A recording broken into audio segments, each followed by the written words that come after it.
তারা আপনারা রুহের 5 ভাগ করছেন এবং এটা নিয়ে অনেক উচ্চবাচ্য বলতেছেন শ্রদ্ধেয় জ্ঞানীগুণী জনেরা। আপনাদের কাছে আমার একটু প্রশ্ন থাকে যে আপনি যদি রুহকে সৃষ্টির মধ্যে এনে 5 ভাগ করেন তাহলে নফস বিষয়টা কোথায় যাবে? কোরআনের নফস এবং রুহ সম্পর্কে স্পষ্ট বলা আছে। কোরআনুল মাজিদে রুহের কথা আছে 21 বার, নফসের কথা আছে 250 বারের উপরে স্পষ্টভাবে, এবং নফস তার বহু বচন আছে, কিন্তু রুহ এক বচন, রুহের বহু বচন নাই। এখন আপনি যদি রুহকে 5 ভাগ করেন তাহলে নফসকে আপনি কি করবেন? নফসের ভাগের কথা তো কোরআন স্পষ্ট আছে। সারা কোরআনে এক জায়গায় কি আপনারা দেখাতে পারবেন সূরা ফাতিহা থেকে নিয়ে সূরা নাস পর্যন্ত 6236 আয়াতের মধ্যে যে আপনারা দেখাবেন রুহে হাইওয়ানি শব্দটা আছে, রুহে বাতিনি নাবাতি শব্দটা আছে, রুহে জামাদি শব্দটা আছে, রুহে ইনসানি শব্দটা আছে, রুহে বাতিনি শব্দটা আছে? আপনারা সারা জীবন চেষ্টা করলেও সারা কোরআনের একটি আয়াত থেকে দলিল পেশ করতে পারবেন না। আর রুহের কোনো বহু বচন নাই, এটা আমি আপনাদের সামনে স্পষ্ট বললাম। আপনারা যদি না জানেন, আপনারা এটা একটু গবেষণা করে দেখবেন রুহ সম্পর্কে যে 21টি আয়াত আছে, আর যদি তা না পান আমার কাছে এসে নিয়ে যাবেন। রুহ সম্পর্কে 21 মানুষ, সে প্রতিটা জাতি ধর্ম বর্ণ নির্বিশেষে প্রতিটা মানুষ কি করবে? প্রতিটা মানুষ সে তাকে যে স্রষ্টা সৃষ্টি করেছেন সেই স্রষ্টাকে পরিচয়টা জানতে হবে। তার সেই স্রষ্টার পরিচয় জানতে গেলে সর্বপ্রথম তার নফস তথা প্রাণ সম্পর্কে জানতে হবে। এই নফস এবং প্রাণ সম্পর্কে জানতে গেলেই তখন তাকে খান্নাসরূপী শয়তান যে নফসের সাথে মিশে আছে তার সম্পর্কে জানতে হবে এবং তাকে নফস থেকে তাড়িয়ে দিতে হবে, অথবা নফসের কাছে আত্মসমর্পণ করাইতে হবে, তথা মুসলমান করতে হবে। এখন মানুষের মূল উদ্দেশ্য আসা, মানুষ এই পৃথিবীতে আসার মূল উদ্দেশ্য নিজের নফসকে চেনা, নিজেকে জানা। তাই আল্লাহ রাব্বুল আলামিন কুরআনুল মাজিদে আল্লাহ তাকিদ দিয়ে বলতেছেন তানসাউনা আনফুসাকুম, তোমরা তোমাদের নফসকে ভুলিয়া যাও। সূরা মায়েদায় বলতেছেন ইয়া আইয়ুহাল্লাযীনা আমানু আলাইকুম আনফুসাকুম, হে আমানু তুমি তোমার নফসের খবর নাও। এবং আল্লাহর রাসূল রাহমাতাল লিল আলামিন হাদিস শরীফে বলেছেন মান আরাফা নাফসাহু ফাকাদ আরাফা রাব্বাহু, যে তার নিজের নফসের খবর নিল, কোনো সন্দেহ, নফসের পরিচয় পেল, কোনো সন্দেহ নাই সে তার রবের পরিচয় পেয়ে গেছে। যে তার নফসকে চিনে ফেলেছে, কোনো সন্দেহ নাই সে তার রবকে চিনে ফেলেছে। তো এই নফস এবং নফসের সাথে কলবের মধ্যে অবস্থানকৃত যে খান্নাসরূপী শয়তান, এই বিষয়গুলো সম্পূর্ণ গোপন। এই নফসের রহস্য বড়ই জটিল। তাই আমরা অনেকেই অনেক সময় আমাদের সমাজে বিজ্ঞজন এবং সাধারণ মানুষ নফস খান্নাসরূপী শয়তান সম্পর্কে তো বুঝেই না, এবং রূহ সম্পর্কে আরও বুঝতে পারে না। রূহ যে রহস্যেরও রহস্যের ভাণ্ডার, রূহ গোপনেরও গোপন, রহস্যেরও রহস্য, এই রূহ সম্পর্কে জানা নাই। এখন যখন রূহ সম্পর্কে আপনি কোনো ওলিয়ে কামেল, আল্লাহর ওলি, লাহুত রাজ্যের যিনি ওলি, তিনি যখন একজন বিজ্ঞ লোককে বুঝাইতে যায় তখন সে বুঝ না নিয়ে উল্টো সে তার প্রতিক্রিয়া হয়তো প্রকাশ করে। আমরা দেখতে পাই, আমরা শুনেছি এবং পেয়েছি যে এখানে একটি বিশ্ববিখ্যাত দার্শনিকের, বিশ্ববিখ্যাত একজন নোবেলজয়ীর কথা মনে পড়ল। বিশ্ববিখ্যাত নোবেলজয়ী লেখক জর্জ বার্নার্ড শো, তিনি একটি কথা বারবার বুঝিয়ে দিয়ে গেছেন, এই বলে যে যাদের আল্লাহ আকাশে থাকে তাদের থেকে দূরে থাকতে চেষ্টা করো, কারণ এরা নিষ্ঠুর এবং ভয়ঙ্কর। এরা যে কোনো নিষ্ঠুর কাজ করতে দ্বিধাবোধ করবে না। যাদের আল্লাহ আসমানে থাকে তাদের থেকে দূরে থাকতে বলছে তিনি, একজন নোবেলজয়ী। তিনি বলছেন যাদের আল্লাহ আসমানে থাকে তাদের থেকে তোমরা একটু দূরে থাকো, কারণ এরা বিপজ্জনক এবং এরা নিষ্ঠুর এবং ভয়ঙ্কর। এরা যে কোনো নিষ্ঠুর কাজ করতে দ্বিধাবোধ করবে না। তাই আমরা দেখতে পাই যাহারা এই মনে করেন আল্লাহ রাব্বুল আলামিন এই মহাশূন্যের উপরে যে 7 আসমান সেখানে থাকেন, তাহারা আসলেই আমরা সমাজ জীবনে দেখি, ব্যক্তি জীবনে দেখি বিপজ্জনক হয়। কিন্তু যাদের কুরআনুল মাজিদের এবং আল্লাহর রসুলের এলমে তাসাউফের শিক্ষা যাদের মধ্যে আছেন, তাহারা সবসময়ই জানেন যে আল্লাহ রাব্বুল আলামিন বলছে ফা ইন্নী কারিবুন, নিশ্চয়ই আমি তোমাদের নিকটে অবস্থান করি। এবং আল্লাহ রাব্বুল আলামিন বলছেন আইনামা তুওয়াল্লু ফাসাম্মা ওয়াজহুল্লাহ, তুমি যেদিকে তাকাইবা আমি ছাড়া কিছুই দেখবা না। ওহুয়া মাকুম আইনা মা কুনতুম, তুমি যেখানে আমিও সেখানে। নাহনু আকরাবু ইলাইহি মিন হাবলিল ওয়ারিদ, আমরা তোমার জীবন রোগের নিকটেই অবস্থান করি। এবং আল্লাহ বলতেছেন ইন্নাল্লাহা মাআল মুমিনিন, নিশ্চয়ই আমি মুমিনদের সাথে আছি। আল্লাহ বলছেন আমি মুহসিনিনদের সাথে থাকি। আল্লাহ বলছেন আমি সাবিরিনদের সাথে থাকি। আল্লাহ বলছেন আমি মুত্তাকিদের সাথে থাকি। তো যার সাথে, যার নিকটে, যার অন্তরে আল্লাহ থাকে, সেই অত্যন্ত বিনয়ী এবং মহাজ্ঞানী হয়ে থাকেন। তাহারাই এই রূহ সম্পর্কে বুঝতে পারেন। আজাদের আল্লাহ আসমানে থাকেন, তাহারা কি করেন?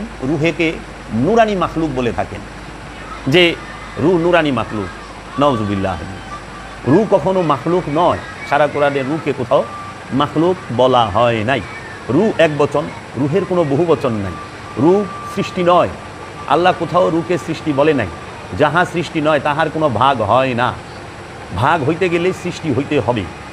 রূহ স্বয়ং আল্লাহ রব্বুল আলামিনের আমর, রব্বুল আলামিনের আদেশ, রব্বুল আলামিন হইতে আগত। রবের সুপ্ত এবং গুপ্ত রূপের নামই হচ্ছে রূহ। এই রূহ রূপেই রব্বুল আলামিন এই সমগ্র সৃষ্টি জগতের দুইটা প্রাণীর মাঝে অবস্থান, দুইটা প্রাণ মানে নফসের নিকটে, দুইটা নফসের নিকটে অবস্থান করেন, দুইটা প্রাণীর নিকটে। এক হলো জিন আর এক হলো ইনসান। যার নিকটে সুপ্ত এবং গুপ্ত রূপে অবস্থান করেন জিন এবং ইনসান। আর রূহ প্রকাশিত হয় একমাত্র মানুষের মধ্যে, ইনসানের মধ্যে, জিনের মধ্যে রুহের প্রকাশ বিকাশ হয় না। রুহের প্রকাশ বিকাশ যখন এই নফস, মানুষের নফসের মধ্যে হয়, তখন সে হইয়া যায় আদম, সে হইয়া যায় ওলিয়ে কামেল। রুহের প্রকাশ বিকাশ যেই পর্যন্ত মানুষের নফসের নিকটে হবে না, সেই পর্যন্ত সে আদম হবে না, অলি হবে না।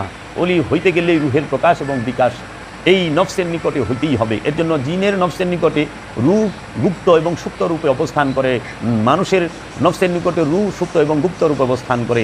মানুষের মধ্যে যখন রূপ প্রকাশ এবং বিকাশ হয়, তখনই সে ওলিয়ে কামেল এবং আদমে পরিণত হয়। এখন আমাদের সমাজে কিছু অনেক জ্ঞানীগুণী জন আছেন, বিজ্ঞজন আছেন, যারা রূহ সম্পর্কে তাদের স্পষ্ট ধারণা নাই, না বুঝার কারণে তারা রূহের 5 ভাগ করেন এবং সেটা তারা কিতাবেও লিখে ফেলেছেন। এবং সেটা নিয়ে তারা অনেক রকম গজল, নাচ, সঙ্গীত তারা লিখেছেন। সেই রূহের 5 ভাগটা আবার এইভাবে করছেন। আপনারা যদি দেখেন, রূহকে সৃষ্টির মধ্যে এনে 5 ভাগ করে ফেলেন।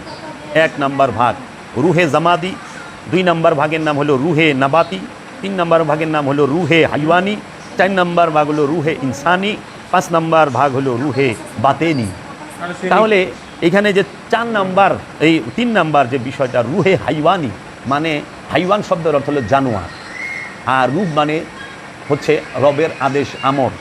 তো জানোয়ারের মধ্যেই, পশুর মধ্যে আল্লাহ রূহ কীভাবে ফুঁকে দিল, এই দলিলটা তারা কোরআনুল মাজিদে, দর্শনে, রসুলের হাদিসে কোথায় পাইল? এখন যদি আপনি রূহের 5 ভাগ করেন, যারা আপনারা রূহের 5 ভাগ করছেন এবং এটা নিয়ে অনেক উচ্চবাচ্য বলতেছেন শ্রদ্ধেয় জ্ঞানীগুণী জনেরা, আপনাদের কাছে আমার একটু প্রশ্ন থাকে যে আপনি যদি রূহকে সৃষ্টির মধ্যে এনে 5 ভাগ করেন, তাহলে নফস বিষয়টা কোথায় যাবে? কোরআনের নফস এবং রূহ সম্পর্কে স্পষ্ট বলা আছে।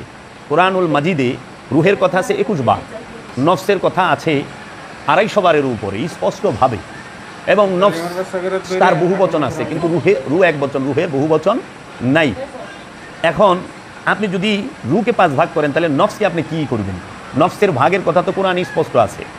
সারা কোরআনে এক জায়গায় কি আপনারা দেখাতে পারবেন?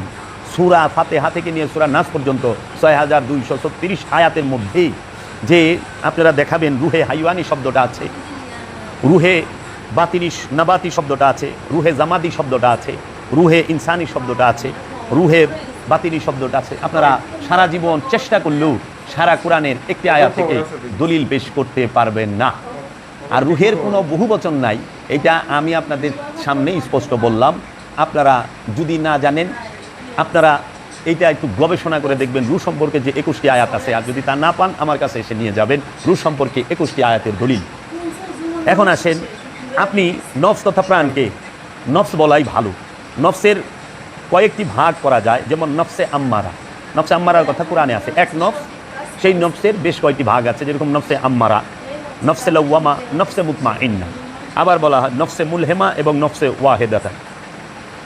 এবং এই নফসের আবার যে এই ভাগ, নফসে আম্মারা, নফসে লাওয়ামা, নফসে মুতমাইন্না, নফসে মুলহেমা, আবার এই নফস অনেকের হয়। যেরকম আপনারা নফস আর রূহের ভাগ না বুঝতে পেরে যেইটা নফসের সাথে হবে সেইটা আপনারা যা লাগাই দিয়েছেন রূহের সাথে। সেটা কি? নফসে ইনসানি, মানুষের নফস, প্রাণ। নফসে জিন্নি, জিনের প্রাণ। নফসে হাইওয়ানি জানোয়ারের প্রাণ, নফসে সাজারা গাছের প্রাণ, এই যে উদ্ভিদের প্রাণ, এবং নফসে এরকমভাবে যদি আপনি বলেন যে ওই জামাদাত যেটা জমা হয়ে থাকে, পাথরও আমরা দেখি যে ছোট থেকে বড় হয়, তার প্রাণ আছে কি না এটা জীববিজ্ঞানীরাই বলতে পারবে ভালো। তাহলে আপনারা এই স্থলচর এবং জলচর এবং আকাশচর এই তিনের মধ্যেই পৃথিবীতে, আসমানে এবং পানির মধ্যে যে প্রাণীগুলো আছে সমস্ত প্রাণীর নফস আছে, এবং এই নফসগুলোর স্তর আছে, ভাগ আছে প্রাণগুলোর। এখন আপনারা প্রাণের রহস্য কিছুই বুঝতে পারেন নাই, এই প্রাণকে আপনারা রূহ বলে রূহ আখ্যায়িত করেছেন। প্রাণের নফস দেখেন, নফস সে জন্ম নেয়, নফস জন্ম দেয়, নফস মৃত্যুবরণ করে, কারণ যে জন্মাবে তার মরণ আছে, যে সৃষ্টি তার মৃত্যু আছে। তাহলে যদি নফস রূহ সৃষ্টি হয় তাহলে রুহের তো মরণ আছে, নাউযুবিল্লাহি মিন যালিক। সারা কোরআনে তো এক জায়গাও নাই যে কুল্লু রুহিন যায়কাতুল মউত, যে প্রত্যেক রূহ মৃত্যুর স্বাদ গ্রহণ করবে। আল্লাহ এমনও বলেন নাই যে আমি রুহকে সৃষ্টি করেছি, রুহ সৃষ্টিও না, রুহ মরেও না, কারণ সৃষ্টি হইলেই তার মৃত্যুর স্বাদ গ্রহণ করতে হবে, সৃষ্টিকে নফস। তাই কোরআন বলছে কুল্লু নাফসুন যায়কাতুল মউত, প্রত্যেক নফস মৃত্যুর স্বাদ গ্রহণ করে, এবং সৃষ্টির সাথে কিছু লেগে থাকে। নফস যেহেতু সৃষ্টি, সেই নফসের মধ্যে উদ্দেশ্যমূলকভাবে আল্লাহ শয়তানকে ঢুকাই দিছে, খান্নাস রূপী শয়তানকে নফসের সাথে দিয়ে দিছে, দিয়া আবার আল্লাহ কয়ে দিচ্ছে মিন শাররিল ওয়াসওয়াসিল খান্নাস, শয়তান থেকে তুমি মুক্তি নাও, খান্নাস রূপী শয়তান হইতে মুক্তি নাও। এখন এই খান্নাস রূপী শয়তানকে যখন নফসের সাথে দিয়ে দিছে, তখন কি করে নফস? নফস তো সৃষ্টিগতভাবে পবিত্র, নফস আগুন পানি মাটি বায়ু না, নফস হচ্ছে নূর, আল্লাহর সেফাতি নূর, আল্লাহর সেফাতি নূর। আগুন পানি মাটি বাতাস দিয়ে দেহ তৈরি, কিন্তু নফস তৈরি না। এই আগুন পানি মাটি বাতাস দিয়ে যে দেহ তৈরি, এই দেহের অঙ্গ শৈশবের উপরে, অঙ্গ প্রত্যঙ্গগুলোর উপরে আল্লাহ রব্বুল আলামিন রহস্যময় নফসকে তথা রহস্যময় প্রাণকে সেট করে দিয়েছেন। কোথায়? এই দেহ, মাটির যে আগুন পানি মাটি বাতাস দিয়ে যে দেহটা তৈরি, সেই দেহের মাঝে নফসকে সেট করে দেওয়া হয়েছে। এই জন্য নফসের কোনো অঙ্গ প্রত্যঙ্গ নাই, অঙ্গ প্রত্যঙ্গ হয় দেহের। এই দেহের অঙ্গ প্রত্যঙ্গ শৈশবের উপরে আল্লাহ রাব্বুল আলামিন রহস্যময় নফসকে সেট করে দিয়েছে। এই জন্য আল্লাহ নফসের পরিচয় জানার তাগিদ দিয়েছে, নফস সম্পর্কে উদাসীন হইতে নিষেধ করেছে। নফসের পরিচয় জানতে রসুল বলেছেন তোমরা নফসের পরিচয় জানলে আল্লাহর পরিচয় জানবা। তাহলে এই নফস কাকে বলে?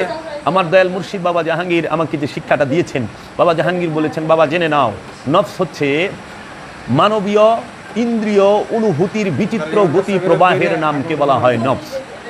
এই মানবের, এই মানুষের যে ইন্দ্রিয়গুলো আছে, এই ইন্দ্রিয়গুলোর যে অনুভূতি আছে, সেই অনুভূতির যে বিচিত্র গতি প্রবাহ আছে, সেই বিচিত্র গতি প্রবাহেরকেই বলা হয় নফস, প্রাণ। আর এই নফসের মধ্যেই আল্লাহ রাব্বুল আলামিন খান্নাস রূপী শয়তানকে উদ্দেশ্যমূলকভাবে পরীক্ষা করার জন্য সে মিশিয়ে দিছে। কেন? যেন সে, আল্লাহ দেখতে চায় যে এই নফস কি আমাকে ভালোবাসে না খান্নাসের কুমন্ত্রণায় দুনিয়াকে ভালোবাসে, এই পৃথিবী এবং দুনিয়ার মায়ায় পইরা আমাকে ভুলে যায় কিনা। তাই আমরা দেখতে পাই নফসের জন্য, নফসকে আল্লাহ সৃষ্টি করেছেন এক নফস হইতে। কোরআন বলতেছেন আমি এক নফস হইতে সমস্ত নফসকে সৃষ্টি করেছি, সূরা আরাফে আছে। আপনি যদি দেখেন আল্লাহ রাব্বুল আলামিন বলতেছেন কুল্লু নাফসুন যায়কাতুল মউত, প্রত্যেক নফস মৃত্যুর স্বাদ গ্রহণ করবে। নফস খায়, নফস ঘুমায়, নফস সে নিজের উপরে জুলুম করে, নফস অন্যের উপরে জুলুম করে, নফস সে জাহান্নামে যাবে, নফস সে জান্নাতে যাবে। নফসের জন্য পবিত্রতা, নফসের জন্য নাপাকি, নফসের জন্য শুদ্ধতা, নফস সে সবসময় তেলতামাশায় মিশে থাকে। এইভাবে অসংখ্য বিষয় বলেছে যে নফস সে সবসময় স্বার্থপর হয়, নফস জন্মগত লুবি, নফস জন্মগত সে অকৃতজ্ঞ, মানুষ জন্মগত অকৃতজ্ঞ, মানুষ লুবি, এইভাবে অসংখ্য বলেছে। ভিডিওটা বড় হবে, এর জন্য আমি ডিটেলস এখানে বলতেছি না। তো এর জন্য আপনারা দেখবেন যে রূহ আল্লাহ রাব্বুল আলামিন কোথাও সৃষ্টি বলে নাই। এখন যখন আমরা কোনো একটা শ্রেণীকে ধরিয়ে দিয়েছি যে যাহারা আপনারা রূহের 5 ভাগ করেছেন, আপনারা রূহ সম্পর্কে বুঝতে পারেন নাই, এবং আপনারা রূহ সম্পর্কে কোরআন থেকে গবেষণা করে আপনারা সেটা মানুষের কাছে দিতে পারেন নাই। এটা আপনাদের একটি নফস সম্পর্কে যে ধারণাটা, সেটাকে রূহের উপরে চাপিয়ে দিয়েছেন, এবং রূহ 5 ভাগ করছেন অজ্ঞতার কারণে, রূহ সম্পর্কে অজ্ঞতার কারণে। আবার রূহে সোয়াব নজর পাঠাচ্ছেন যারা, রূহ স্বয়ং আল্লাহ, আল্লাহর জন্য আপনি কি সোয়াব পাঠাচ্ছেন? রূহ স্বয়ং আল্লাহর আদেশ, আমরি রব্বি, রূহ নাজেল হয়, রূহ নিক্ষেপ হয়, রূহ ফুৎকার হয়, রূহ সে তার হেদায়েতের প্রয়োজন হয় না, নফসের হেদায়েতের প্রয়োজন হয়। তাহলে আপনারা কিভাবে রুহের জন্য মাগফিরাত কামনা করেন? কারণ রু তো মরেই না। যে মরে না তার জন্য কিসের মাগফিরাত?